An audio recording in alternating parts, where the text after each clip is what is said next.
Hey, hi, hello. Welcome to Diana Emerson Today. We are listening to the 1966 Texas murders. Early Sunday morning on August 7th, 1966, near the small town of Everman, Texas, just a few miles south of Fort Worth, a farmer spotted a car abandoned on the side of the road. The trunk had been left ajar. When he opened it, he saw the dead bodies of two young boys. This tragic discovery marked the beginning of a series of crimes and trials that would span nearly 3 decades and ultimately transform Texas law.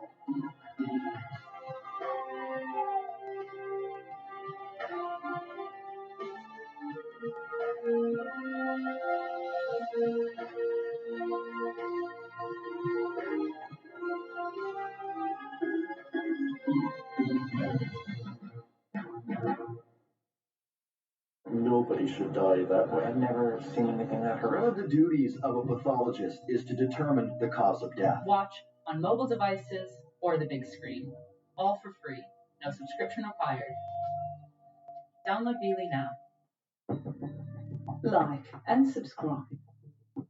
On Monday, October 26, 1993, one of the most famous trials in the history of Texas would bring a defiant killer face to face with a team of small town prosecutors. It would be the biggest case of their lives. If all that was standing between this violent and dangerous man and society was my group of prosecutors and investigators, we had a big responsibility to make sure we got it done right.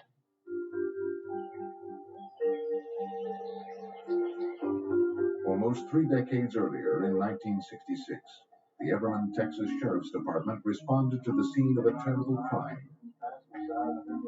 A local farmer had discovered the bodies of two young boys in the trunk of an abandoned car. The local sheriff was baffled by the execution-style murders. In this episode, some of the names have been changed to protect the identity of the victims and their families.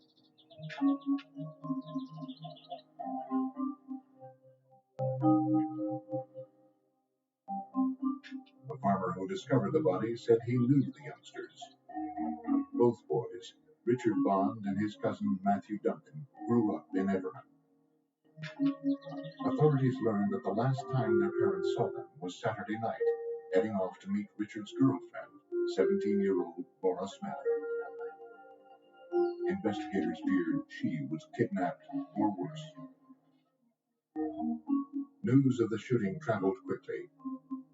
That same morning, 100 miles away in the small town of Rosebud, a distraught young man surrendered to the local sheriff. His name was Roy Dale Green, and he said he had to make a confession. Green told Rosebud Sheriff Brady Pamplin that all three youngsters had been kidnapped and tortured by a local bully named Kenneth McDuff. It was not the first time Sheriff Pamplin had heard McDuff's name. He had previously locked him up for burglary, robbery, and assault at the age of 17. Today, 25 years later, Sheriff Brady Pamplin's son, Larry Pamplin, is the retired sheriff of Falls County. A young deputy at the time, he remembers the day Roy Dale Green walked into his father's office. My dad had been in law enforcement all of his life, and he said that Kenneth McDuff was probably the most vicious, violent individual that he had ever come into contact with. Green told the sheriff he and McDuff were cruising the small town of Everman when they saw two boys and a girl standing by a car near a baseball field. McDuff told Green that he wanted to find a girl he could rape and kill. And he told Green if he told anyone, he'd kill him too. Green said when they approached the baseball field, McDuff got out of the car with a gun in his hand and walked up to the three teens. Green waited by the car. He said he didn't believe McDuff really planned to kill anyone. He thought he was just fooling around, trying to scare them a bit. Get out of the car. Yeah. But it was clear to the frightened teens that McDuff wasn't kidding. He held them at gunpoint and took their wallets. Come on back here. As Green watched, he ordered the three youngsters to get into the trunk of their car. Come on, man. Get in there. Get in there. Hurry up. You're next. Come on. Here we go. When McDuff told Green he'd have to kill the teens because they had gotten a good look at his face, Green said he still thought McDuff was joking. Fine. Yeah, we're gonna kill him.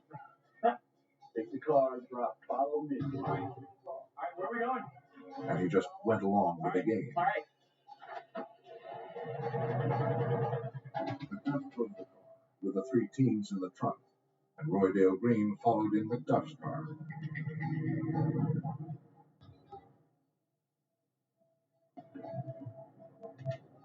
They didn't stop until they reached a secluded area on the far side of town.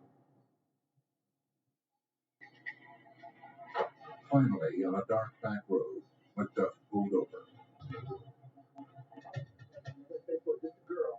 He opened the trunk, told the two boys to lay still, and ordered Laura out of the car. Hey, come on over here, Mom. Green said McDuff told him to put Laura in the trunk of McDuff's car.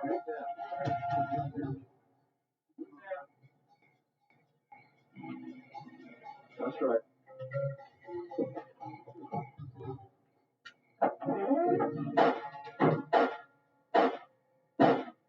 What are you doing, man? Both boys were shot repeatedly in the face. My father just could not visualize any individual, you know, especially a person 21 years old being so hardcore and so violent and having no sign of a conscience that they would repeatedly shoot the two little boys in the head. Green said McDuff told him to erase their tire tracks, while he wiped the car clean of fingerprints. And then McDuff got into his own car along with Roydale Green, the little girl being in the trunk, drove on down the gravel road, actually into Johnson County.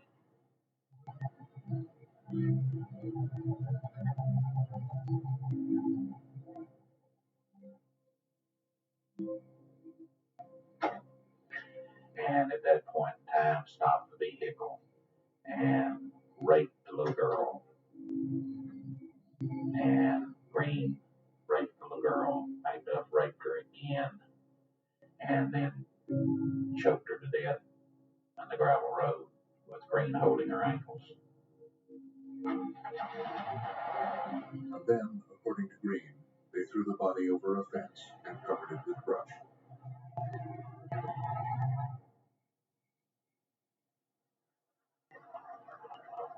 Sheriff Pamplin launched a massive search to find the body of Laura Smith.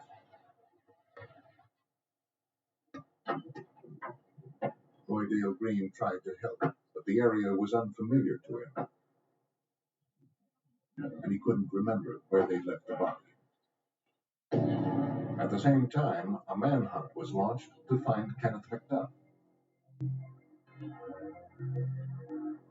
Investigators had information that McDuff would be out on a date that night with a girl from Bremen, Texas. They waited at the girl's house, hoping he would arrive.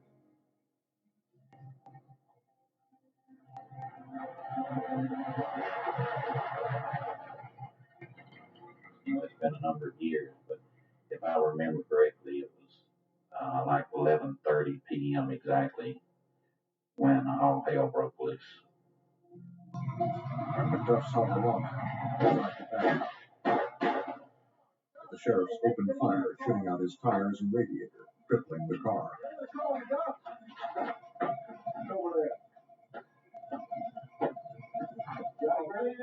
McDuff was taken unhurt. It took days of searching before the body of Laura Smith was found and her family could bury her. Kenneth McDuff and Roydale Green went to trial in October of 1966. The first case to be tried was for the murder of Matthew Duncan.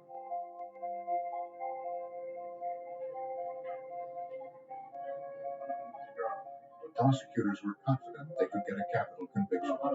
They had a body, evidence linking McDuff to the victim, and an eyewitness. Former prosecutor Charlie Butts recalls that Roydale Green's cooperation alone would not be enough to convict McDuff of the murder. Then we had the problem in Texas of corroborating an accomplice. An accomplice witness, and certainly he was, needs to be corroborated with some evidence that tends to show that he's telling the truth or tends to connect the person he is saying is guilty. Key pieces of evidence enabled the prosecutors to corroborate Green's testimony. 2 wallets belonging to the victims were found in a field, and Kenneth McDuff's burned and bloody shirt were found buried on property belonging to his older brother. In return for his testimony, the prosecutors would not pursue the death penalty for Roydale Green's role in the murders. But McDuff would get no plea bargain, and he didn't want one. He denied any part of the crime, and his biggest supporter was his mother, Addie McDuff. She had a long history of denying any of her son's troubles. And when she supported her son Kenneth in blaming Green for the murders, the prosecutors exploited what they considered to be the weakest element of McDuff's defense. Then he made a mistake of laying it all off on Green. Said that he had taken a nap or something and claimed that Green had gone off and done all these things. And you could look at Green and tell that kid couldn't even conceive of doing that, let alone carry it out by himself. Has the jury reached a verdict? But McDuff claimed he was innocent. The police were out to frame him. Now the jury would have to make the decision to convict Kenneth McDuff for murder or to set him free. In November 1966, in Fort Worth, Texas, 21-year-old Kenneth Allen McDuff was convicted for the murder of 15-year-old Matthew Duncan. The jury sentenced him to death in the electric chair for the execution-style slaying. McDuff showed little emotion. After the trial for the murder of Matthew Duncan, the prosecutors saw no cause to try McDuff for the murders of the other 2 teenagers. Kenneth McDuff had been sentenced to die in the electric chair. Texas author Gary Laverne covered McDuff's murderous career for his book, Bad Boy from Rosebud. There was some security there because he had been convicted of one and had been sentenced to death. And at least there was a notion in Texas at the time that surely nothing could be more final than a death penalty. Huntsville Prison, Texas. McDuff was on death row, waiting. His first execution date was stayed. Then his second. By April 1970, McDuff was still in his 20s. He was awaiting his 3rd scheduled execution date, but he was confident that this date too would be canceled. Then in 1972, the Supreme Court made its landmark decision in the case of Furman versus Georgia. The court ruled that the death penalty as it was currently practiced was unconstitutional. Right time. Minorities and those with low incomes were not receiving equal treatment in the courts. As a result of the ruling, McDuff's sentence was reduced to life imprisonment. And under Texas law at that time, that meant, eventually, this triple murderer would have the right to apply for parole.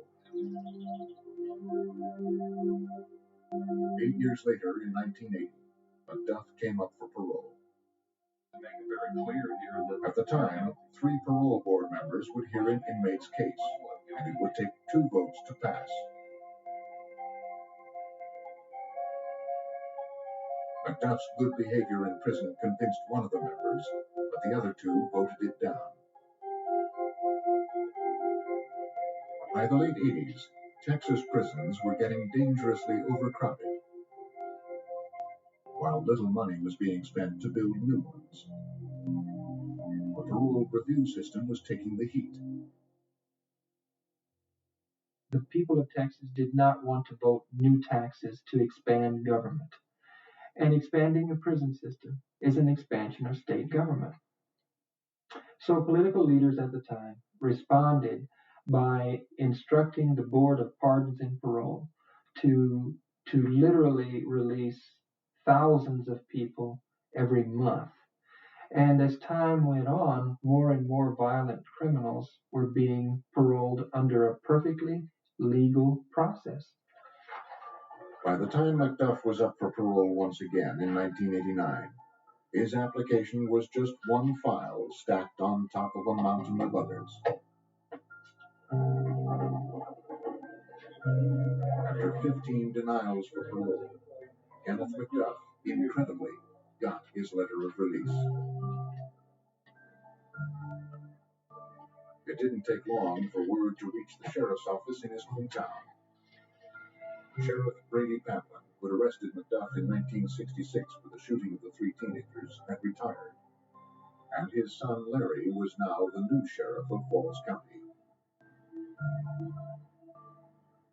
When I first found out that Kenneth Allen McDuff had been released from prison, the first thing I did was call Parnell McNamara in Waco, Texas, Deputy U.S. Marshal. Parnell and his brother Mike both are marshals, and we've been friends ever since we were little bitty boys. And I called Parnell and told him, I said, Parnell, you're not going to believe this, but they've released Kenneth McDuff. And I don't know if it'll be 3 days, 3 weeks, 3 months, but sooner or later, the bodies of young girls, young ladies, or boys are going to start turning up. Now, a second generation of Texas lawmen feared they would be dealing with Kenneth McDuff. Parnell McNamara and his brother Mike are the sons of a lawman who helped put away McDuff in the 1960s. Today, they are investigators with the U.S. Marshal Service. And I remember just sitting there in total disbelief. I absolutely could not believe that anyone in their right mind would have ever paroled a serial killer, someone who had brutally murdered 3 young people like he had. Total disbelief. On October 11, 1989, Kenneth McDuff was escorted out of Ramsey Prison. Although he had been sentenced to die 23 years earlier, he was now a free man. McDuff returned to the town of Rosebud, Texas, where he grew up. People in his hometown were terrified when they learned he had been released. The town began to shut down. Doors were locked, shades drawn. Attendance at the schools dropped.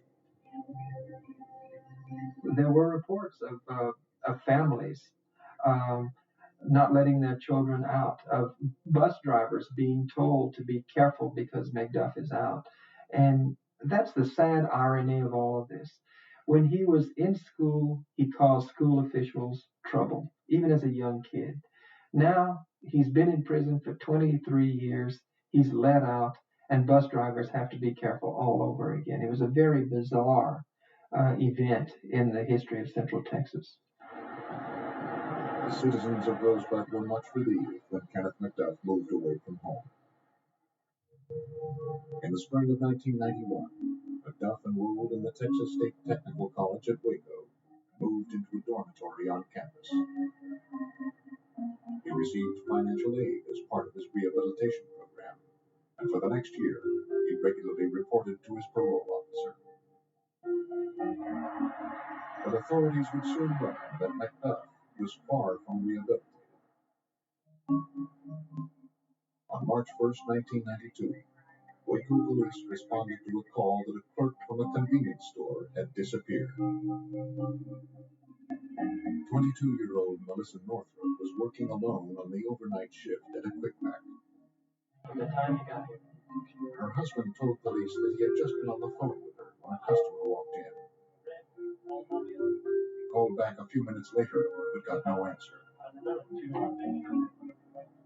Police found Melissa's purse under the counter, and her car was missing from the parking lot. Waco police did a routine check of cars at a nearby motel. They found a car that the manager confirmed did not belong to a guest. Investigators found a wallet in the car. It contained a social security card and a driver's license, both belonging to Kenneth McDuff. Investigators looked for McDuff at his college, but no one had seen him for several weeks. Students said he was a heavy drug user, and prostitutes visited his dorm. Waco police could not locate McDuff, but investigators were soon called back to the college. A student had found a naked, decomposed body in a shallow grave in a wooded area behind McDuff's dormitory. But this would not be the body of Melissa Northrup. It was yet another victim. With McDuff on the loose, local investigators had to act fast.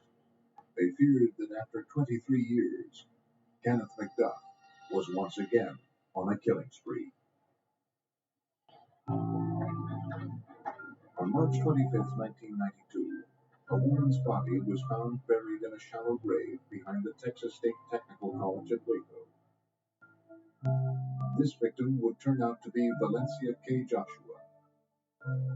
According to a student witness, she was last seen on campus looking for Kenneth McDuff. Weeks earlier, Kenneth McDuff's car was found abandoned near the Quick Mac store where another missing woman, Melissa Northrup, was last seen. But in both cases, the investigation had produced only the most circumstantial evidence. With McDuff on the run, local investigators sought the help of U.S. Attorney Bill Johnston. Our concern was now, but who's he killing now? Who's he going to kill tonight? And we really felt strongly that he was on a spree. Johnston knew that if he could charge McDuff with a federal violation, he could coordinate a statewide effort to apprehend McDuff. And he could bring in the full investigative talents of U.S. Marshals Parnell and Mike McNamara. I wanted to find a way for Mike and Parnell McNamara to get involved in this thing. I'd seen them on many manhunts. I knew how good they were. And I just wanted some hook to drag them in with. It was McDuff's well-known drug use that opened the door. The federal investigators found a young man who said McDuff had given him LSD. This was enough to write a federal drug warrant, and a task force was formed. U.S. Marshal Mike McNamara. We contacted every agency that we possibly could. And in a very short period of time, every law enforcement agency in the Central Texas area was involved in this manhunt. The McNamara brothers began interviewing anyone who ever associated with McDuff. They tracked down a man named Alva Hank Worthy to a Temple motel. They knew they were onto something. Worthy said he didn't know anything about the Melissa Northrup abduction or the Valencia K. Joshua killing. Worley did not respond like a normal person would to our interviews. When we explained to him what McDuff had done in 1966, Worley seemed oblivious to it. It didn't seem to either register with him or bother him in the least. So when we left the motel where Worley was living, everyone in the car agreed that something was wrong with Worley, that he wasn't acting right. Over a period of weeks, the McNamaras returned to the motel to talk to Worley, trying to break him down. Eventually, Worley agreed to come into the Bell County Sheriff's Department and give a complete statement. He claimed he knew nothing about Northrop or Joshua, but Worley said he had information about a missing persons case currently under investigation by Austin police. Hank Worley told us that on the night of December 29th, 1991, that he and McDuff were in Austin and they passed by a car wash.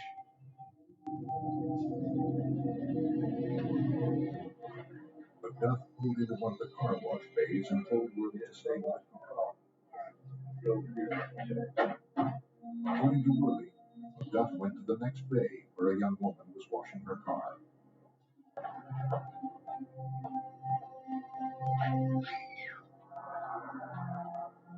Worley said McDuff returned to his vehicle, holding her by the throat.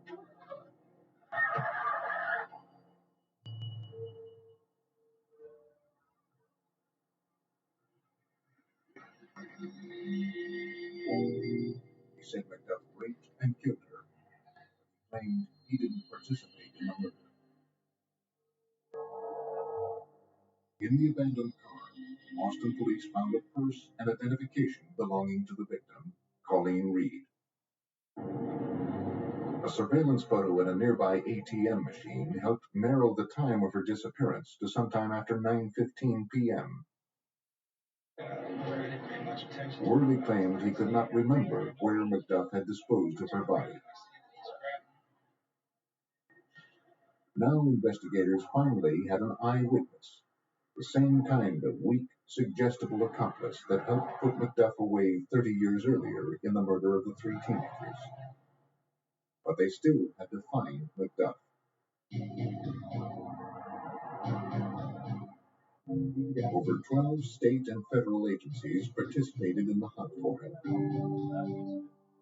And when there seemed to be no trace of McDuff in Texas, the search went nationwide.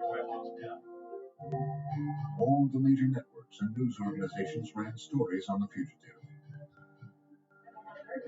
A hotline was set up. And on May 3rd, they received a tip. And the call was that a fellow that drives a trash truck, a garbage truck in Kansas City, thinks McDuff might be up there with him. Of course, we thought, you got to be kidding. I mean, Kansas City, he might as well have said the moon to us because we were convinced he would probably stay in areas he was familiar with. The tipster said another driver going by the name of Richard Fowler looked like McDuff. Luckily, this Mr. Fowler had been arrested for soliciting in Kansas City, and Kansas City police had a sole index fingerprint on file.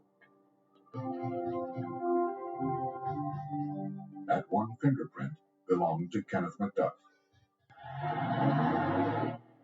At 1:30 in the afternoon on Monday, May 4th, McDuff, now on the run as Richard Fowler, was driving his garbage truck to the Kansas City dump. How you doing? Step out truck for me. Police, posing as truck inspectors, waved him down for what he thought was a routine check. McDuff came out of his truck with his log and was too surprised to run when they cuffed him.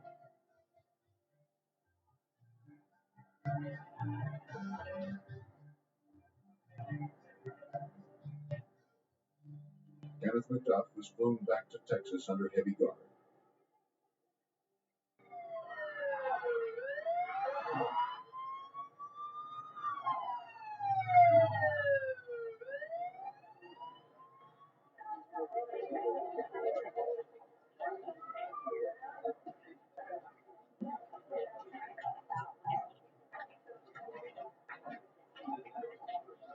The burden was now on the prosecutors to make sure McDuff never again walked the streets of Central Texas.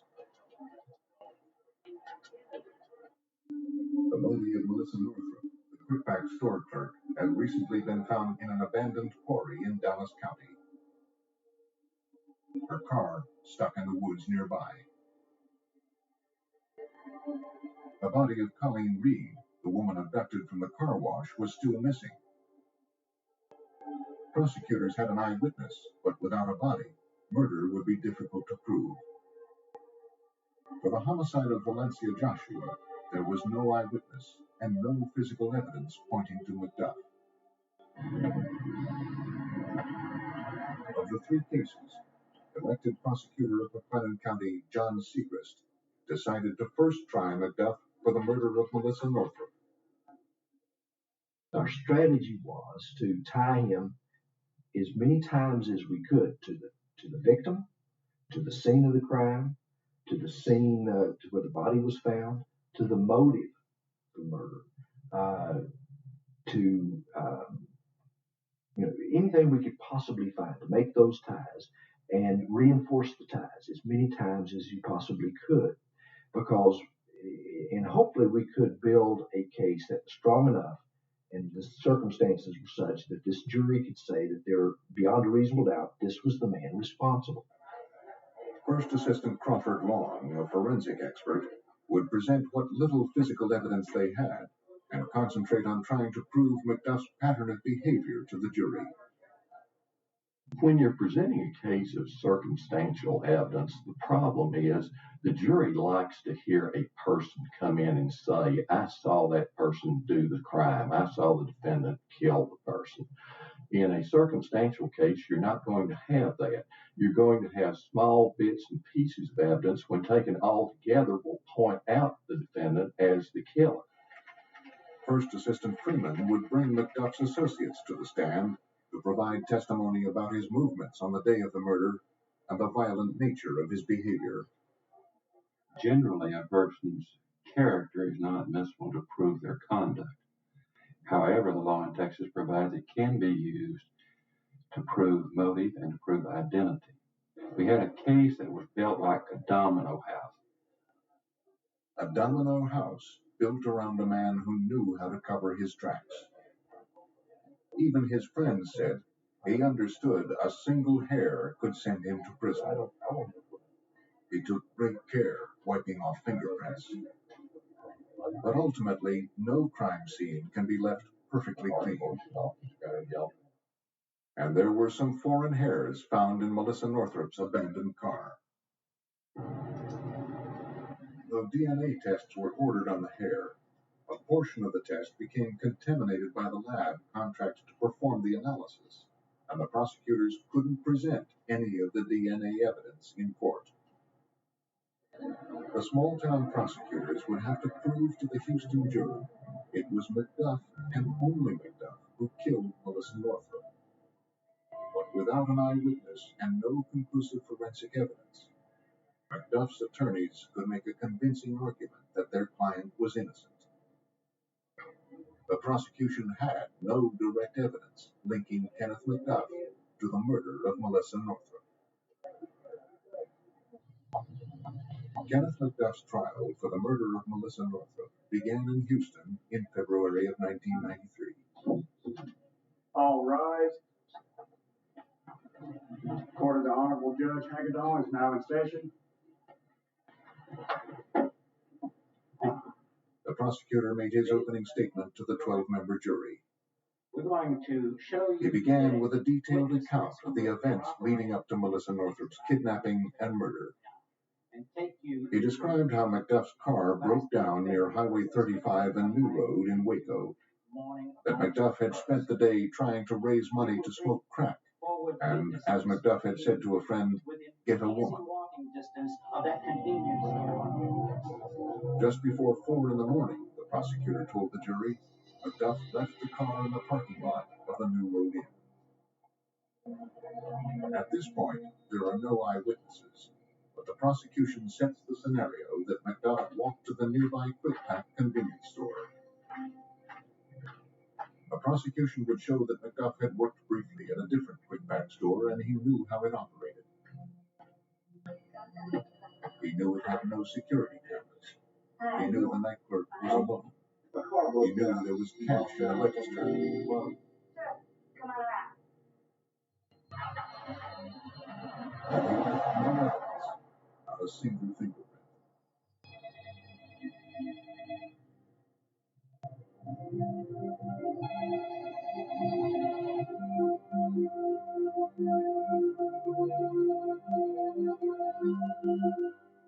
The prosecutor told told the jury that Melissa Northrup's car was found near Dallas a few days after she had disappeared. A short while later, her body was found floating in a gravel pit by a couple of fishermen. Her hands and feet had been tied with shoestrings. There were no fingerprints, no confessions, nothing personal left at the crime scene except a few hairs. The prosecution's strategy was twofold.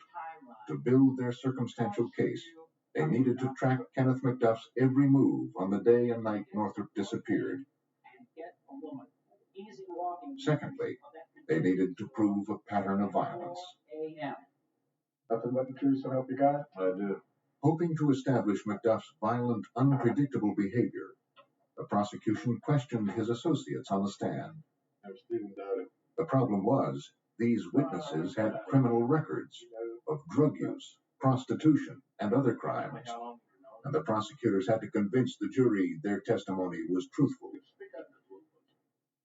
And before the prosecution's key witness could take the stand, the prosecutors would have to convince the judge to allow his testimony.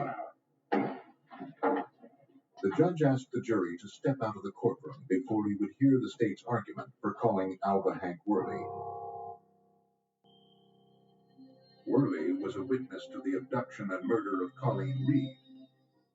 The prosecutors needed Worley's testimony to show a pattern between the Reed and the Northrop case.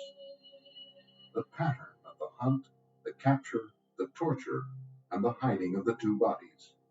We were able to show the judge what we believe was 22 characteristics that were consistent with the Melissa Northrop case. The judge agreed that there were at least 15 consistencies between those two cases. For example, both were young, white, Caucasian females. Both were short and weighed approximately 100 pounds. Both had their purses left behind. Both took place along Interstate 35 corridor. Although the Colleen Reed case had not yet come to trial, the judge ruled that Hank Worley, the eyewitness to Reed's alleged abduction from the car wash and her murder, could tell the court what he had seen. I so swear. According to Texas law, a witness could provide testimony to show the modus operandi of the accused.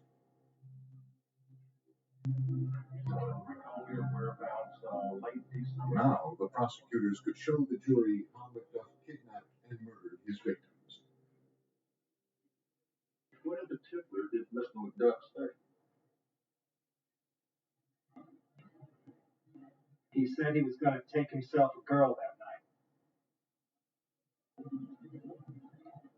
night. McDuff's friends were generally slow-witted people that McDuff felt he needed to have around him to reinforce his superiority complex. What he didn't figure on was that these people would have a conscience and would break down. Tell us what else happened. Worley said McDuff liked to talk about snatching women, and he saw him do it to Colleen Reed at the Austin car wash. He got out of the car and he walked around the wall and he grabbed the girl by the throat and then he brought her back over to the car. What did he intend to do with her? Well, he said that he was going to get rid of her. Use her up or get rid of her. Worley said McDuff tied her feet and hands with shoelaces, just like the shoelaces found on the body of Melissa Northrop. Yes, sir. Having failed to prevent Worley's damaging testimony from being heard by the jury, the defense now had only one recourse: to discredit the witness. Makes you involved more and McDuff's more. attorney vehemently attacked Worley as a liar and a Isn't rapist. that true? In fact, you stated at one time, I tried to untie her. I told her I would try to help her. She wanted me to stay back there with her because she knew I would not hurt her. That's right. And you helped her by raping her. Isn't that correct? I did not rape her. Are you telling the jury that she voluntarily had sex with you? She knew that I wasn't going to hurt her. So long as I was back there with her, I wasn't going to hurt her. The defense's attack on Worley was a blow to the prosecution, and there was still another weakness in the case. There was no eyewitness placing McDuff at the gravel pits in Combine, Texas, where Melissa Northrop's body was found. But then, a surprise witness came forward. I got a note from my investigator that there was they received a phone call from a young lady in Dallas County who lived very near the gravel pits where Melissa Northrop's body was found, and she wanted to talk to us. Sherry Robinson testified that on March 2nd, 36 hours after Melissa Northrop was abducted from the Quick Pack store, a dirty and disheveled McDuff came to her door late at night asking for food. I heard a light tap at the door, and I opened the door and I stood there. And he said he was hungry, and him and his old lady had just gotten into an argument. And he asked me if I had a sandwich. I don't have a sandwich. I have a bowl of beans. That'd be fine. Okay. Well, I got the bowl of beans and I gave it to him, and he went on his way. Robinson had placed McDuff within 2 miles of the location where Northrop's body was found. Stunned by Robinson's testimony, McDuff demanded to tell his side of the story. Though his defense lawyers argued against it, McDuff was confident he could convince the jury of his innocence. His attorney was so upset, he asked the judge to be taken off the case, but the judge denied his request. We had hope that McDuff would take the witness stand. And even the judge took him back into chambers and told him, "You're making a bad move." McDuff took the stand. He believed he only needed the chance to tell his side of the story, and once he did, the jury would see that he was an innocent man. The whole truth and nothing but the truth, so help you God. I do. Against the advice of his lawyers and the judge, Kenneth McDuff took the stand and professed his innocence. Mr. McDuff, did you on March 1st, 1992, abduct and murder Miss Melissa Ann Northrop? No, I had nothing to do with that. On Saturday, I went out and I bought some beer. I was already... McDuff began to recount a long and winding journey on the day of the murder. Saturday night. He barely let his lawyer get a word in edgewise. I was already starting to drink. Before we get into that... Why don't you let me finish this, okay? No, I want to ask you another question. It was Saturday night. I bought the beer, and I was... McDuff claimed his car trouble at the New Road Inn was just a coincidence. He said he spent the early morning pushing his car with another car up to the motel. He testified that at about 5 a.m., he went back to the dorm of the Texas State Technical College and went to sleep. He said he took off the next day, afraid of trouble from his parole officer because he was doing drugs. Now the prosecutor had his chance to question McDuff. He asked him if he had abducted Northrop from the Quick Pack. Would you state your name? Used her car to drive her to a remote area about 100 miles north of Waco, and eventually abandoned the car near a quarry where her body was found. Well, if it would have been me, I wouldn't have drove that car that far. If I was going to commit, I mean, it just don't make sense to me.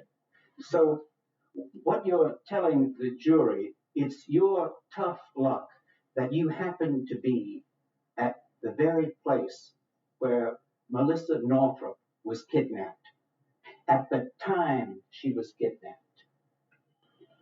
Look, I think the facts show that I was there after that event. I had to push that car for 45 minutes, okay? If I had walked from where my car broke down to the Quick Pack and then walked back again, I mean, we're talking about a whole lot of time here. The prosecutor had no more questions. For the first time, McDuff admitted having been at the Quick Pack store. He seemed to have become entangled in his own incredible story and inadvertently blurted out the truth. The defense attorney told the jury that the case had little to do with law or evidence. It depended on fear, hatred, and a willingness to despise the defendant. In the state's closing, the prosecutors argued the pattern was clear, that the evidence shows the defendant was every person's nightmare. The evidence shows that he's a monster that comes out of the dark and snatches innocent people. The jury was out for just over 3 hours.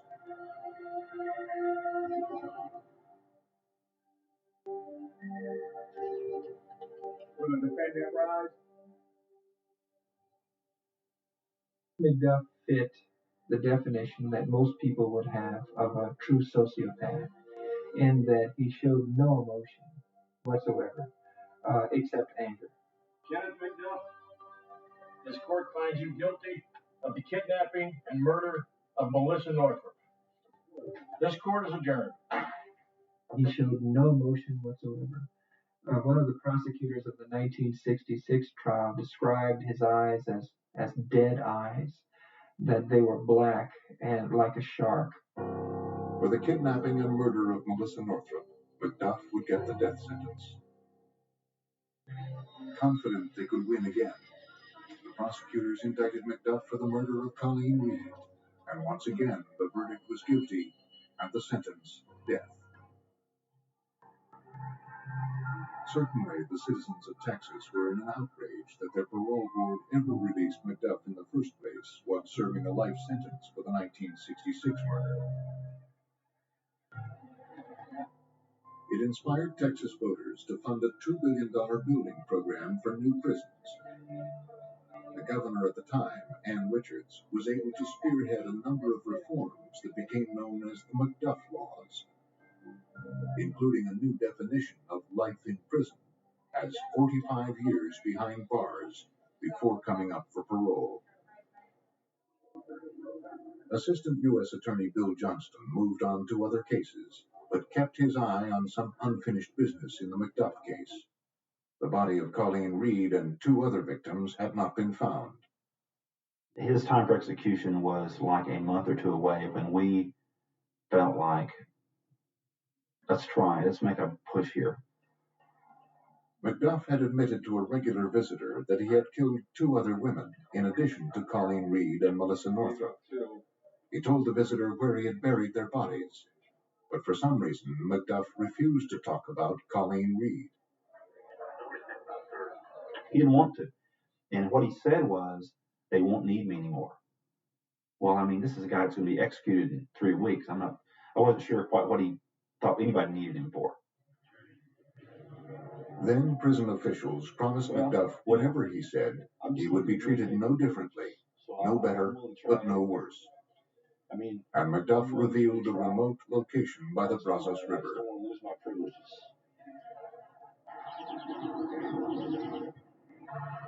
Where even after following McDuff's directions, investigators were having no luck.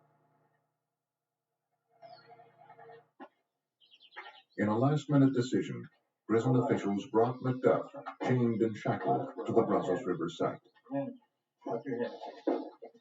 I didn't like him being so personally involved. I didn't want him to have that satisfaction, but it turned out that it had to be. There was just no way to do it without him. Once he arrived at the site, McDuff told investigators where to look for the grave of Colleen Reed. Finally, Colleen's remains were revealed. Kenneth McDuff's appeals finally ran out on November 17, 1998. On that day, he was administered a lethal injection. His last words were, "Release me." And that summarizes the murderous life of Kenneth Allen McDuff. To the very end, he considered himself the victim. He considered himself the object of oppression. Kenneth Allen McDuff murdered and disposed of his victims with deadly precision and chilling premeditation. When investigators found the shallow grave of Valencia K. Joshua, they also found a second grave nearby. But this one was empty. Fortunately, McDuff was arrested before he had the chance to find his next victim. May 15, 1990. In rural Delaware, investigators exhume a partially decomposed body from a shallow grave. Detectives launch a nationwide investigation, and a sadistic serial killer becomes the target of a streetwise New Jersey prosecutor who must build his case on circumstantial evidence and the testimony of a convicted felon.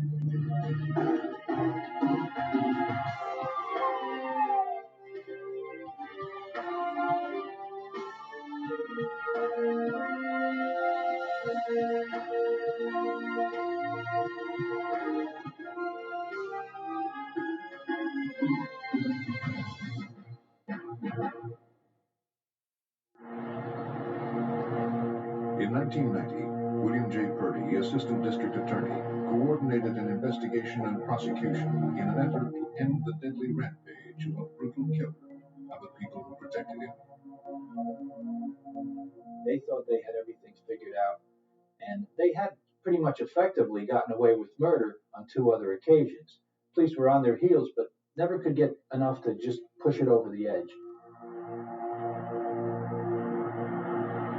On July 9, 1990, Newcastle County, Delaware police received an urgent 911 call. A body had been discovered in a shallow grave on the side of a dead-end road.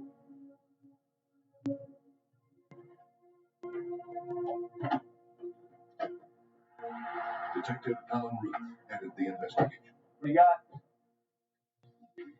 Heavy rains during a recent thunderstorm had exposed a skull and shoulder to the elements.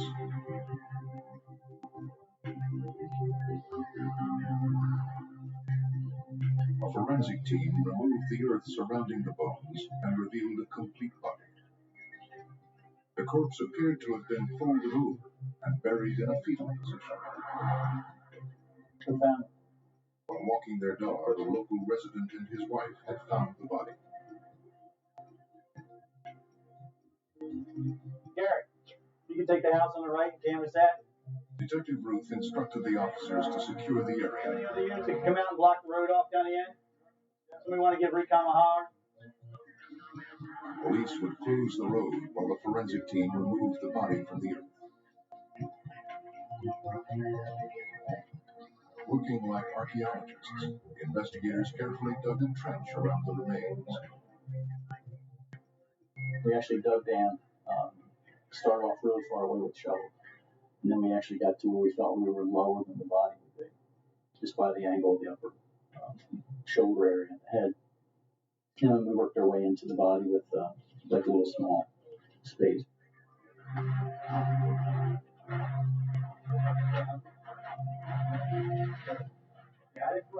The medical examiner had decided to remove the surrounding earth along with the body so as not to disturb any evidence. The remains were then transported to the morgue for autopsy.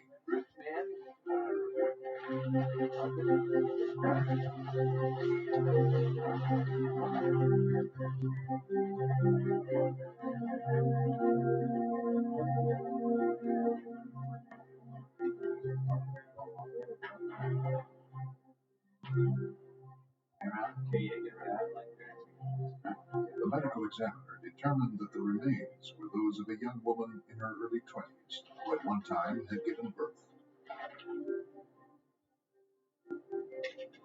The advanced state of decay prevented the medical examiner from determining the exact cause of death. He did, however, classify the case as a homicide. Detective Ruth met with investigators and briefed them on details of the case. As you can see by the picture John has, the grounds were wet. For those of you who weren't down at the crime scene, I mean, he didn't go to any great effort to bury her deep.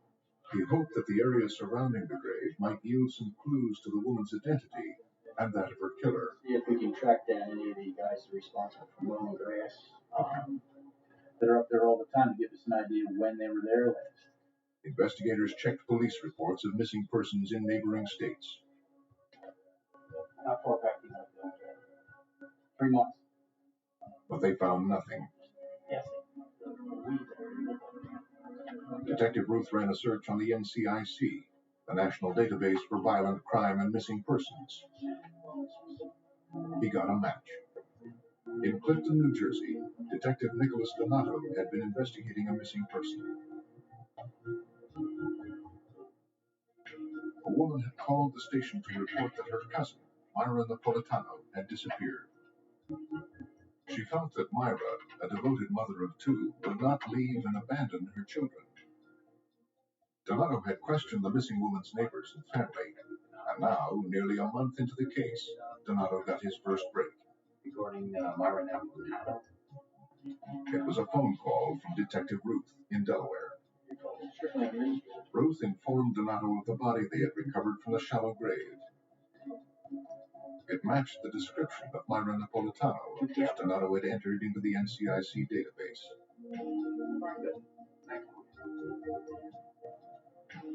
To confirm that it was Myra, Donato located her dental records, and investigators met with a forensic odontologist.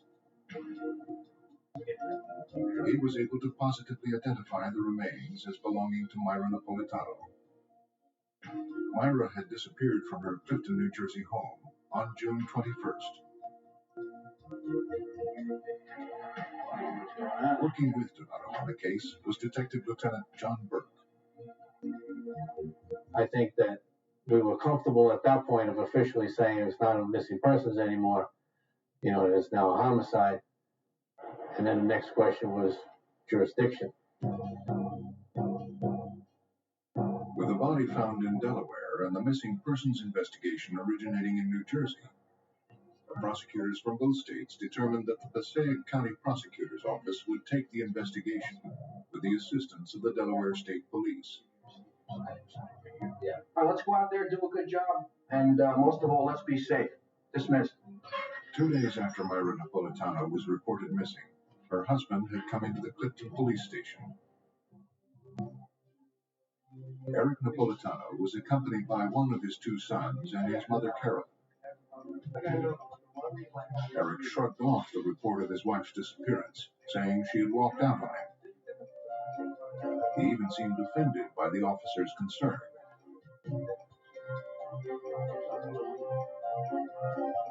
Donato was not convinced by Napolitano's explanation for his wife's disappearance, and he was troubled by Eric's defensive reaction to the police investigation. He decided to question Eric's neighbors. Teresa Maltese said she had last seen Eric leaving the building the night before his wife disappeared, and he had, in her words, murder in his eyes. I started to hear different stories of threats and certain behavior that was combative, explosive, and threatening throughout the last couple of months. Marital problems had increased because Eric had a girlfriend, and Myra was finally coming to the decision that she was going to leave him. But there were threats made that if Myra ever left, Eric would kill her. Detectives wanted to re-interview Eric Napolitano. They found him at his apartment and asked him exactly when he had last seen his wife alive. He replied it was June 20th, around 8 p.m. at their apartment. The family had planned to have dinner at his mother's apartment in Manhattan, but Myra refused to go. And when he and the children got home around 11 p.m., Myra was gone. Nobody picked up the phone. Detectives were still skeptical about Eric's story. He was giving different stories whenever we talked to him. He said that Myra's family's hiding her out in the Bronx. We checked it out, that wasn't true. Then he said that, oh, she has a boyfriend. We checked that out, we couldn't check that, verify that. Then he said that they're hiding her out in Puerto Rico. We checked it out, that wasn't true. Within a week after Myra's disappearance, Eric and the children had moved out of the apartment. When Detective Donato conducted a routine background check, he discovered that Eric Napolitano had been a suspect in a homicide. On April 29, 1985, Eric's mother-in-law from his first marriage, Gladys Matos, was found dead on a street corner in the Bronx. She had been shot in the face 6 times. A few days before the shooting, Gladys had filed charges against Eric for beating and torturing her daughter, Wanda Matos. The murder weapon was never recovered, and no eyewitness was ever located.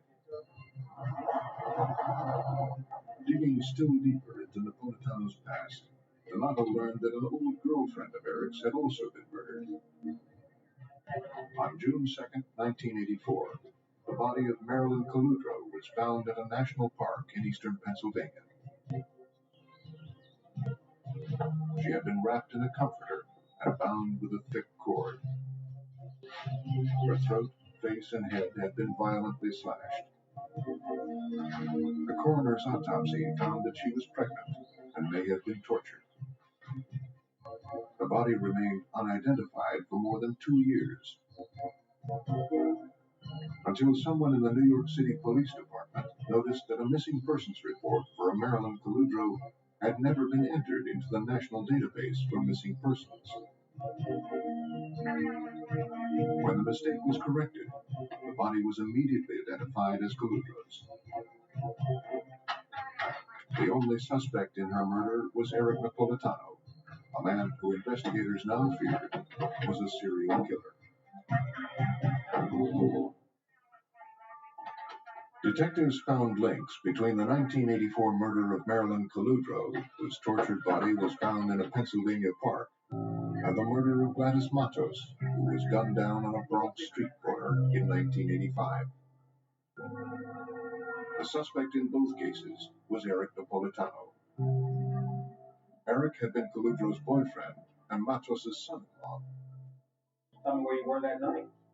Police interrogated Eric about both murders. At the time of the Matos shooting, Eric claimed to have been asleep in his mother's apartment. When questioned separately, Carolyn Napolitano backed up her son's story. She even filed harassment charges against one of the investigating officers. Because his mother provided alibis in both cases, Eric could not be charged with the killings. Investigators learned that Carolyn had a job in the New York City Police Department. According to investigators, she had access to, among other things, the missing persons database. William J. Purdy was an assistant district attorney of Passaic County, New Jersey at the time of the investigation. Very frustrating thing about this job is to investigate a case, possibly know who did it, but not have enough evidence to move ahead and go to court with it. And that was the status of those two investigations. Eric Napolitano was the only suspect with the murder of his wife, Myra. Investigators obtained a warrant to search Eric's now empty Clifton, New Jersey apartment. Around the side, near a row of trash cans, they found a large cardboard box. At one time, it apparently had contained a bumper for a Toyota Corolla, same model of car that Eric drove. Assistant Prosecutor Walter R. Dewey could not help but notice it was the right size to carry a body. I think all of us got the sense that this was, in a sense, Myra's coffin, and that Myra had been transported down to Delaware for burial in Eric's trunk inside this box. Investigators wanted to search Eric's car for evidence. Using an undercover police car disguised as a yellow cab, they placed Eric under surveillance.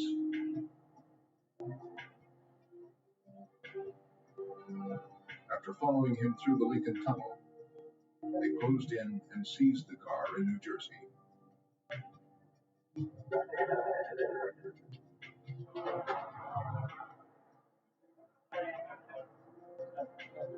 Eric was furious.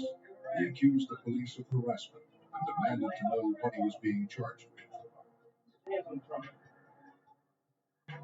of my kids. The investigators replied that he was not under arrest. They only had a warrant to impound and search his car.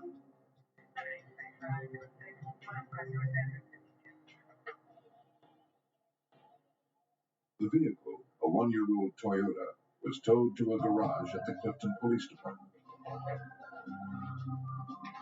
Forensic investigators examined the car. They sprayed it with luminol, a substance that fluoresces in the presence of blood. But none was found. Special vacuums were used to collect fibers from the trunk and passenger compartment. The cardboard box that investigators had found outside Eric's apartment was sent to the FBI's Hair and Fiber Unit in Washington, D.C. Clifton investigators hoped the FBI lab would find some microscopic evidence that could help convince a jury of Eric's guilt. Yeah. You're going to give me the names. To investigators, it became increasingly clear that Eric had covered his tracks well, and after 3 months, the investigation was losing momentum. Yeah, we definitely need that. But a subpoena for Eric's telephone records provided an important new lead. Investigators were particularly interested in one phone call made from Eric's apartment on the night of Myra's disappearance. The phone call was made at 2:44 a.m. Eric had told investigators that he and the children had gone over to his mother's house for dinner that night. He said that when he returned home at 11 p.m., Myra was gone.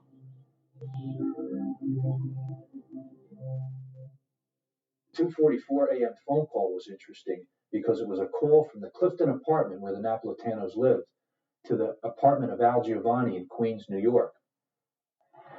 Al Giovanni was a close friend of the Napolitano family. They called him Uncle Al. Detective Donato and Lieutenant Burke visited Giovanni's apartment. They wanted to know why Eric had called him at 2:44 and whether Myra had been part of the conversation. And that phone call that we talked But Giovanni flatly denied ever getting the call. No, I don't. Not at all. According to the phone records, he was lying. The detectives questioned Giovanni several more times, but he repeatedly denied getting the call. Investigator Pete Tallarico of the district attorney's office found that Giovanni would change his stories from one day to the next. Every interview would be different with Al. Sometimes he would remember things. The next time you would question him about them, he didn't remember ever saying anything like that. And he was an interesting person to deal with. Okay. Well, we have a Finally, the prosecutor offered Giovanni immunity in exchange for information about Eric Napolitano and the murder of his wife. But Giovanni refused the offer and divulged nothing. And we have a phone call coming in to this house. The investigators were getting nowhere. They suspected Eric had killed Myra, but were having trouble assembling enough evidence for an arrest and a conviction. In October 1990, 4 months after her murder, Myra's parents were awarded visitation rights with their 2 grandchildren. But when Myra's parents went to visit their grandchildren, Eric and the 2 boys were gone.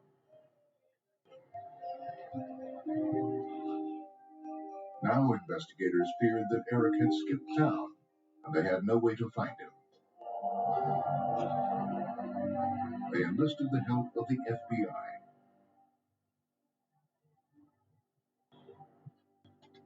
Agents began tracking purchases made on a credit card they had learned Eric borrowed from Al Giovanni.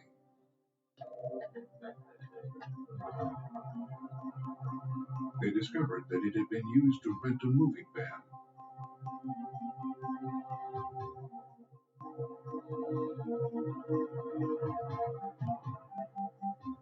When the vehicle was returned to a rental office in Albuquerque, New Mexico, the FBI knew where to begin looking. Nearly 7 months after the murder of Myra Napolitano, Eric was living with his children in Albuquerque. Agents were surprised to learn he was married again for the third time. His bride, Sandra, was unaware that the man she had married was under investigation for murder.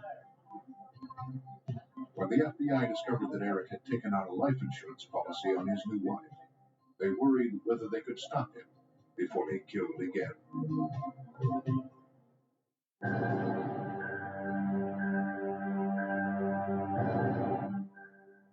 Agents from the FBI had located three-time murder suspect Eric Napolitano in Albuquerque, New Mexico. In the midst of an intensive investigation, Eric had fled 1,800 miles from his home in New Jersey. He was now married again.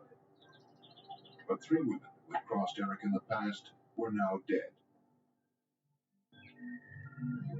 In an effort to predict Eric's next move and obtain a court order for a wiretap, investigators called upon Special Agent Greg McCrary at the National Center for the Analysis of Violent Crime.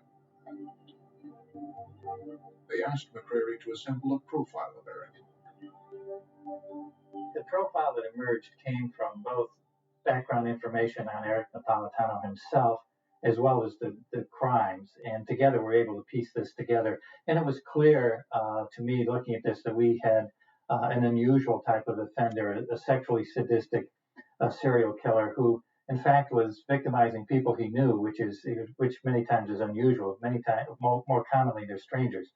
He had a pattern of abusive behavior with these women, whether they were his girlfriends or wives or whomever.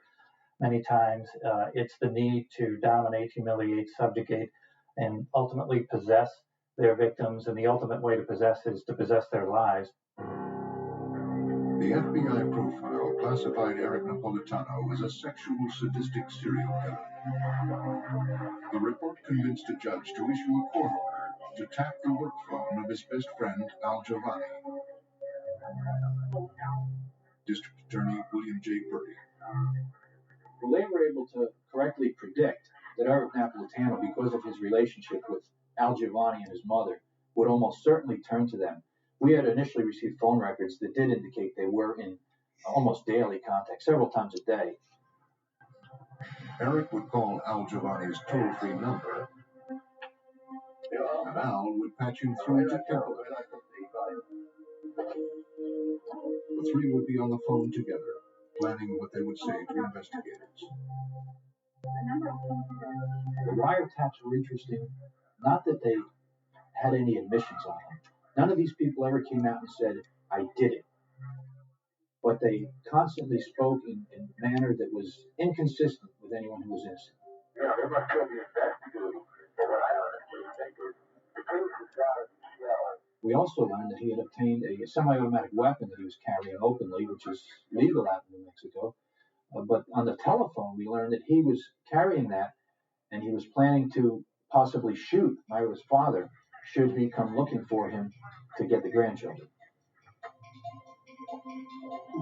Early on the morning of March 27th, an FBI SWAT team staked out Eric's apartment in Albuquerque. Concerned for the safety of Eric's wife, his children, and Myra's father, the FBI prepared to apprehend their suspect. The SWAT team's first step was to secure the apartment.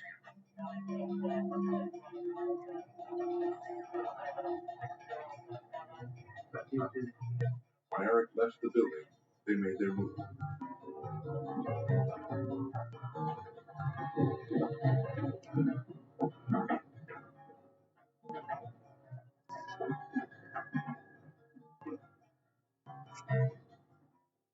Eric's wife opened the door, and the SWAT team rushed in. They swiftly moved her and the children to safety in a back bedroom. We're out to your position. Then they waited for Eric to return.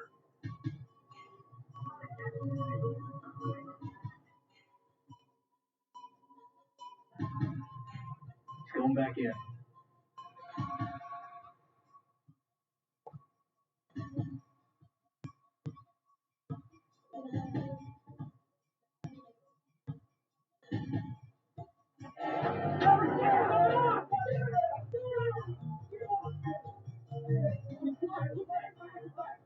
soon as he returned home, he was ordered to, get on the floor. His gun was taken from him.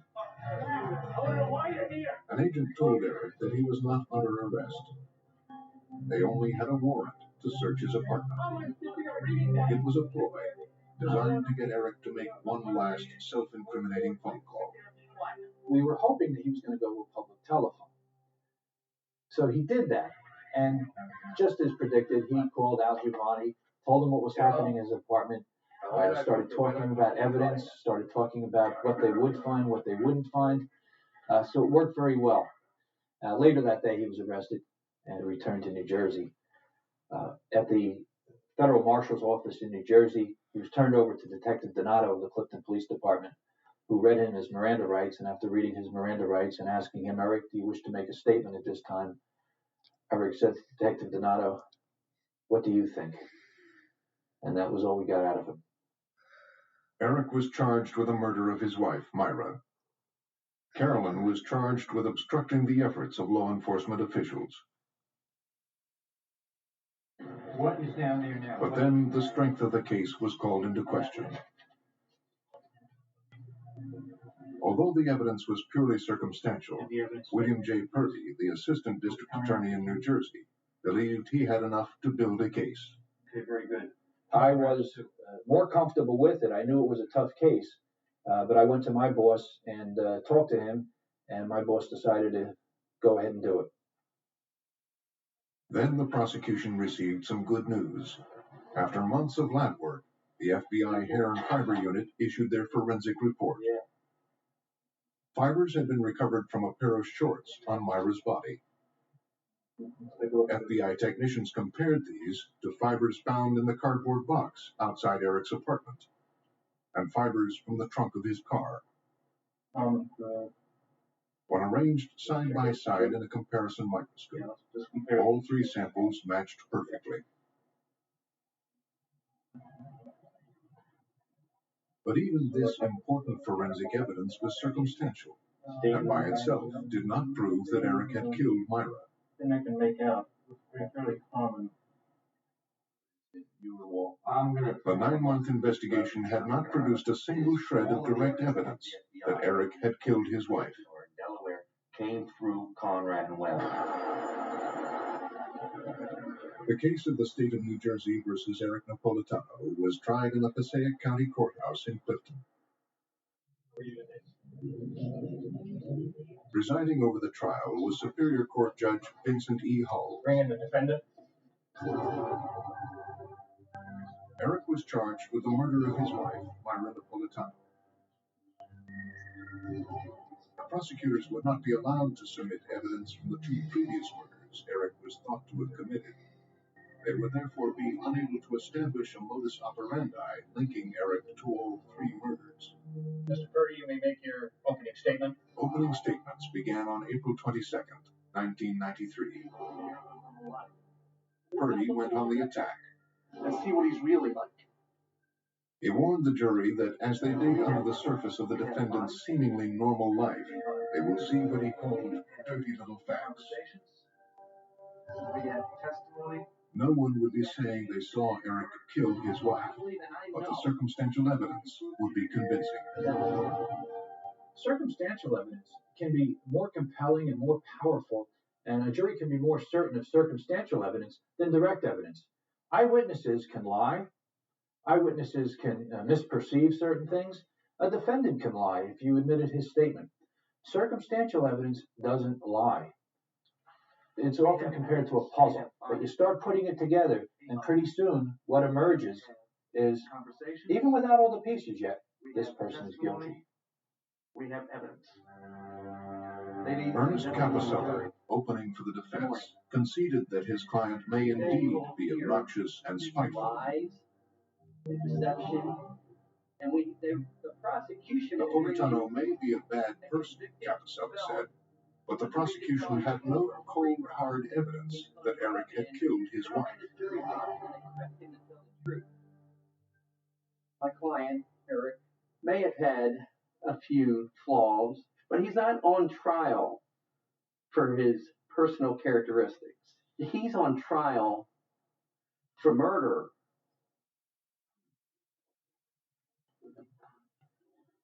The prosecution called its first witness. I'd like to call Teresa Maltese to the stand. Teresa Maltese was Eric's downstairs neighbor. Do you swear to tell She would testify to Eric's demeanor at the time of Myra's disappearance. I do. You may be seated. To refresh her memory, Purdy pointed to a large calendar. But Maltese said she couldn't see too well. I can't see that. I'm sorry. Not the sort of thing a prosecutor wants to hear from a witness.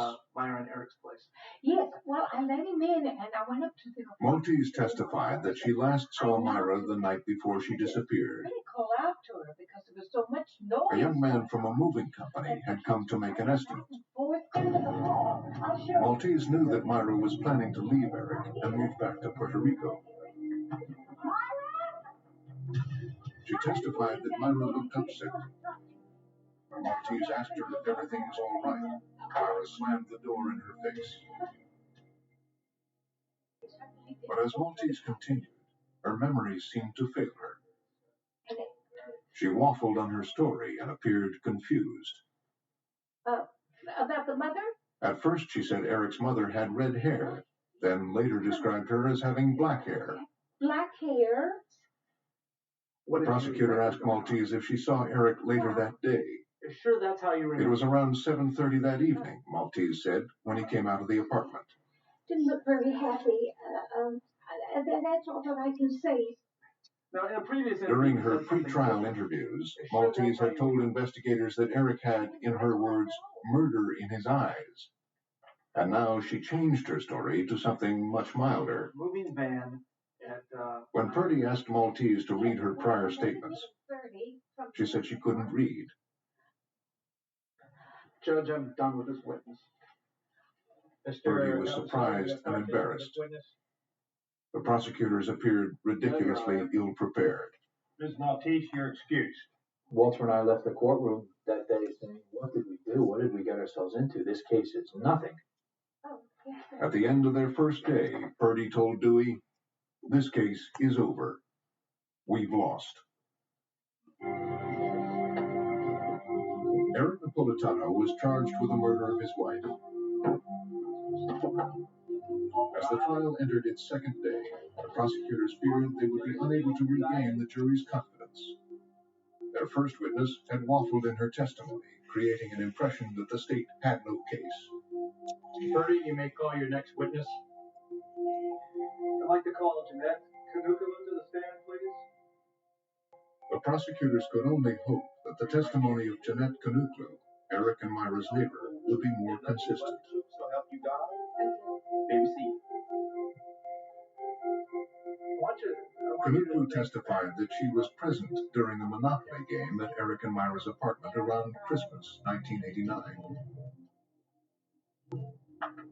The more Myra won, the more Eric became upset.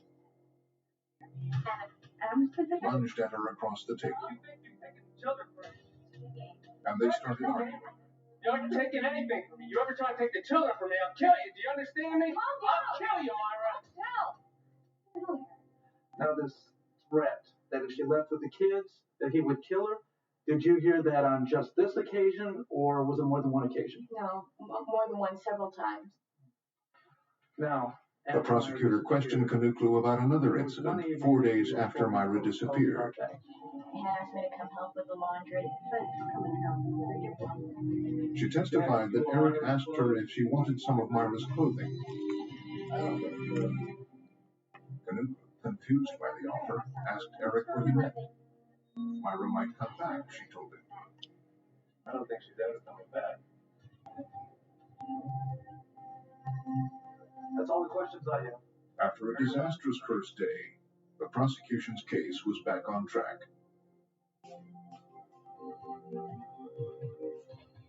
The state's next witness was Detective Nicholas Donato. For Donato, this was the climax of an exhaustive investigation. Lieutenant, I'd like to ask you, how many times did you... Donato testified that in interviews with Napolitano, Eric said that the night Myra disappeared, he last saw her at about 8 p.m. as he was leaving to have dinner at his mother's apartment. Good idea that the phone call did come through. When he returned home later that night, Eric said Myra was gone. Eric's house to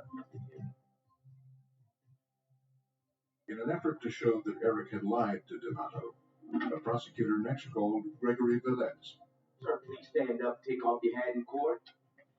Velez had been living with Al Giovanni at the time of Myra's disappearance. Nothing but the truth. Say, how long were you with Eric's wife? Phone records showed that a call had been made from Eric Napolitano's apartment to Uncle Al's apartment at 2:44 that morning.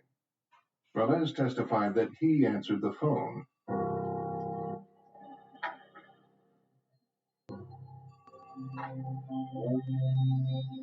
It was Eric. Velez said that he got Al out of bed and went back to playing a video game.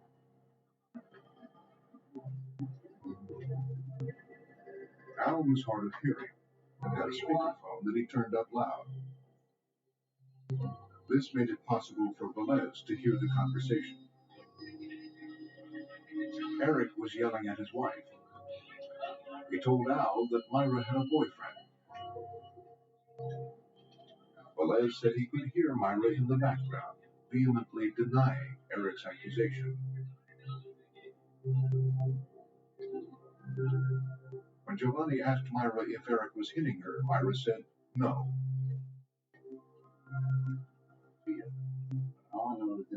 Velez said he overheard both Myra and Eric speaking to Giovanni on the phone.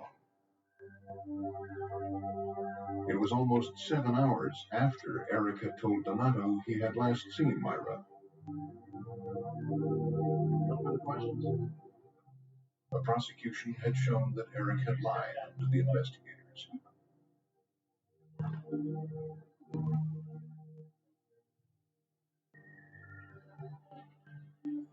The prosecutors next attempted to physically link the defendant with the crime. Tell the whole truth and nothing but the truth, so help you God. They called an FBI forensics expert to the stand. Your Honor, I'd like to introduce five. The agent related how he examined the cardboard box recovered outside Eric's Clifton apartment. In the box, he said, he found fibers that matched fibers found on the victim's shorts and in the trunk of Eric's car. The assistant district attorney entered the hair and fiber evidence into the court record. Yes, I do. The FBI technician testified that, in his opinion, the fibers were all from the same item. A blanket, throw rug, they're relatively fine fibers. Continue, Mr. Purdy. I'd like to play this game in court. The prosecution then played excerpts culled from 2 weeks of wiretaps. On the recordings, Eric seemed particularly concerned that Al may have had his phone bugged. I don't think the FBI would give those assholes a court order to bug your work phone. I really don't think they would. Because, what are you going to do? You know what I mean? For bugging your phone, even if you talk to me, you're talking 8, 9 months ago. What, am I going to be talking about it on the phone? You know what I'm saying? Yeah. So, I doubt it. Is there something you want to say? They were constantly speaking about anything going on with that investigation, and in tones like this, very, very suspect tones. The jury then is able to hear this and say, these are not innocent people talking. The prosecution had built a compelling case based on circumstantial evidence. Now they would have to take their greatest risk as they called their most controversial witness. Your next witness, Mr. Purdy. The jury had heard witnesses implicating Eric Napolitano in the murder of his wife. But the evidence was only circumstantial. The prosecutors felt they needed more proof. Someone who knew Eric intimately. Someone to whom he had confided his secrets. The state called Al Giovanni to the witness stand. Giovanni would be the final piece in the prosecution's puzzle. They hoped his testimony would convince the jury that Eric was guilty beyond a reasonable doubt. They knew the defense could attack Giovanni's credibility by exposing his relationship with Gregory Velez, known to police as a prostitute and drug user. In an effort to minimize the damage, The prosecutor decided to reveal this information himself. Did you pay him for sex the first time you met him? First time, yeah. Now, did you receive a phone Bertie moved on to the key question of whether Giovanni remembered receiving a phone call at 2:44 a.m. on June 21st, 1990, something he had repeatedly denied. Yes, I did. And who was that phone call from? From Eric and Myra. And what was going on during this phone call? What information was given to you by Eric or Myra? Eric told me about her intentions to go back to Puerto Rico, and he was against that.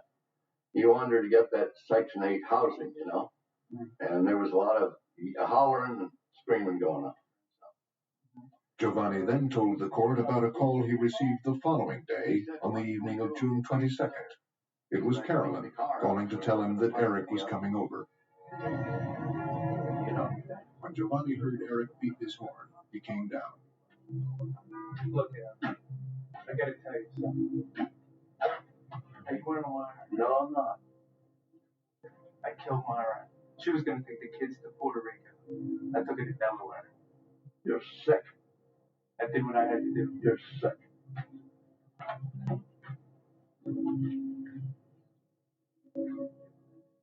Giovanni said he was disgusted by Eric's confession, but he was afraid to go to the police. He said he knew what Eric was capable of doing. Giovanni testified that the following day, Eric asked him to come over to his mother's house to pick up some clothes for the kids and himself. Giovanni said that Eric seemed worried about going back to Clifton. He said, what do we do if the police are there? He said, I cleaned the car up, so they're not going to find any evidence. Did he clean the car? Giovanni's testimony that Eric had admitted killing Myra and that he had attempted to obstruct the investigation was a stunning blow to the defense.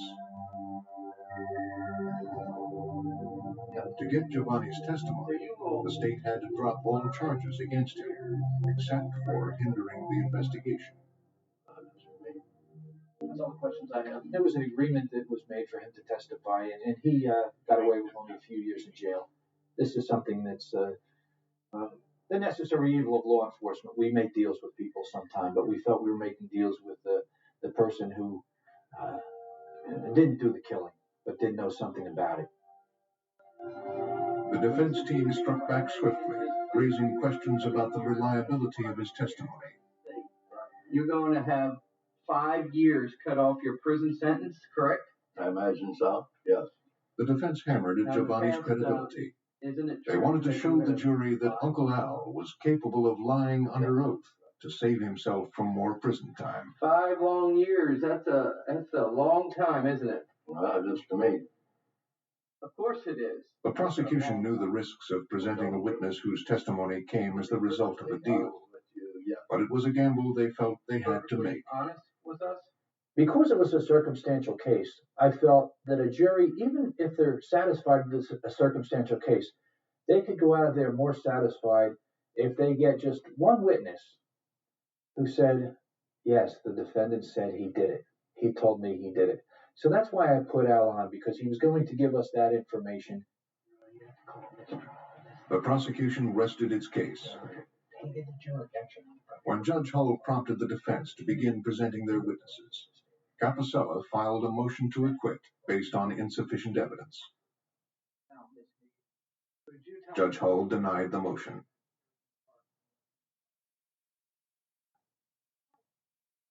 The defense called Assistant U.S. Attorney Glenn J. Morimarco to the stand. A few questions. Please, Morimarco testified that the motion to reduce Giovanni's sentence for conspiracy was contingent on Al's cooperation with the prosecution. But more important, this bolstered the impression that Giovanni's testimony had been bought. Permission to go ahead and wiretap. The defense called only 3 witnesses. Well, the permission was gotten from Eric declined to testify in his own defense.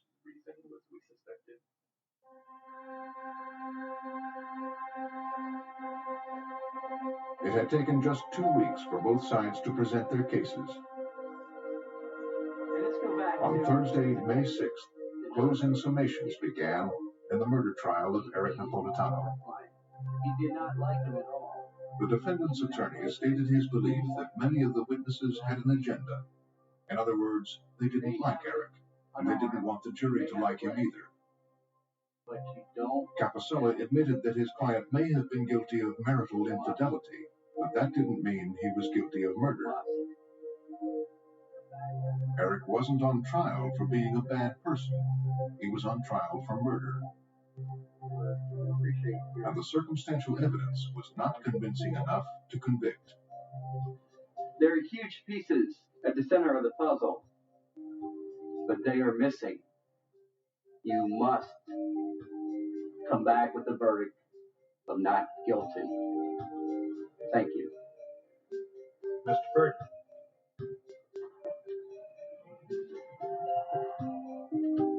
In his summation, the prosecutor simply asked the jury to look at the whole picture. And if they did, the certainty of Eric's guilt would be clear. You can see the In his words, you'll know he did it. witnesses that have no reason to lie. We have evidence. The jury began their deliberations on Friday. The following Monday, they had reached a verdict. There's a saying around the courthouse that once the summations are in and the jury goes back into that room, the saying is you never know what's going to happen. And it was certainly no different in this case. Has the jury reached a verdict? Yes, we have.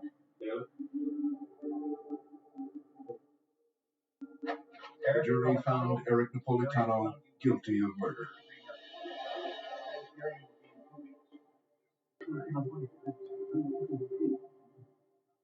He was sentenced to life imprisonment with no eligibility for parole for 32 and a half years. Court is adjourned.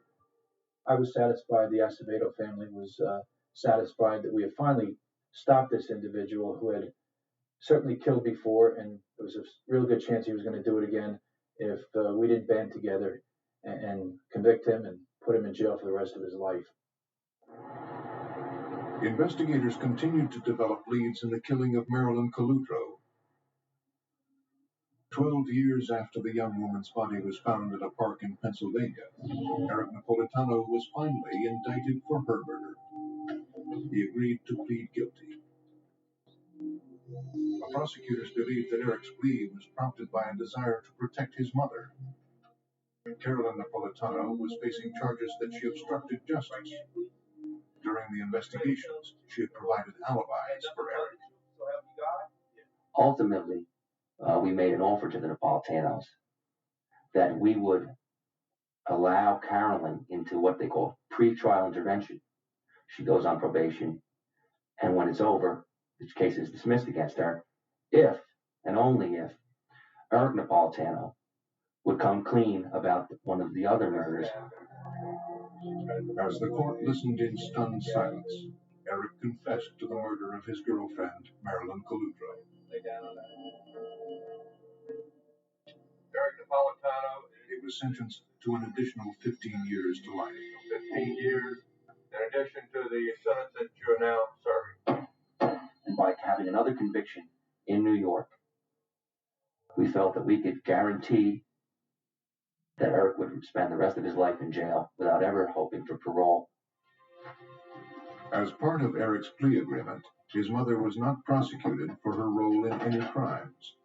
A New York Police Department internal affairs inquiry eventually filed disciplinary charges against her. Carolyn was accused of providing false information in the investigations into the murders of Gladys Matos and Marilyn Coludro. In 1997, on the eve of a hearing to decide her future, Carolyn Napolitano resigned.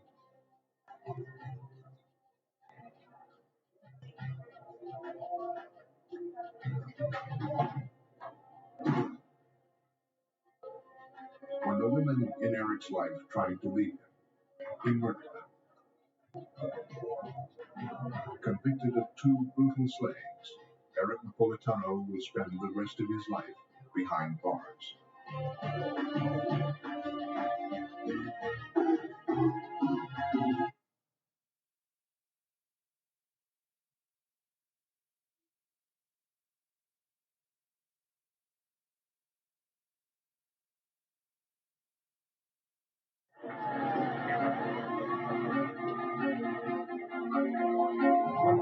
nightmares on the loose on Long Island. His random pattern leaves investigators with only one clue: the ammunition he uses to hunt total strangers. Investigators in Kentucky try to determine the fate of a woman who has disappeared. Her family suspects the worst, but there are no clues, no motive, and no crime scene. In Georgia, a young man is shot to death on a fishing trip. Police find the body of his fiancée 7 miles downstream. But spent bullets are the only clues the killer left behind. In a fraction of a second, a single bullet can shatter many lives. But forensic scientists can decipher clues etched in lead when innocent victims are caught in the line of fire.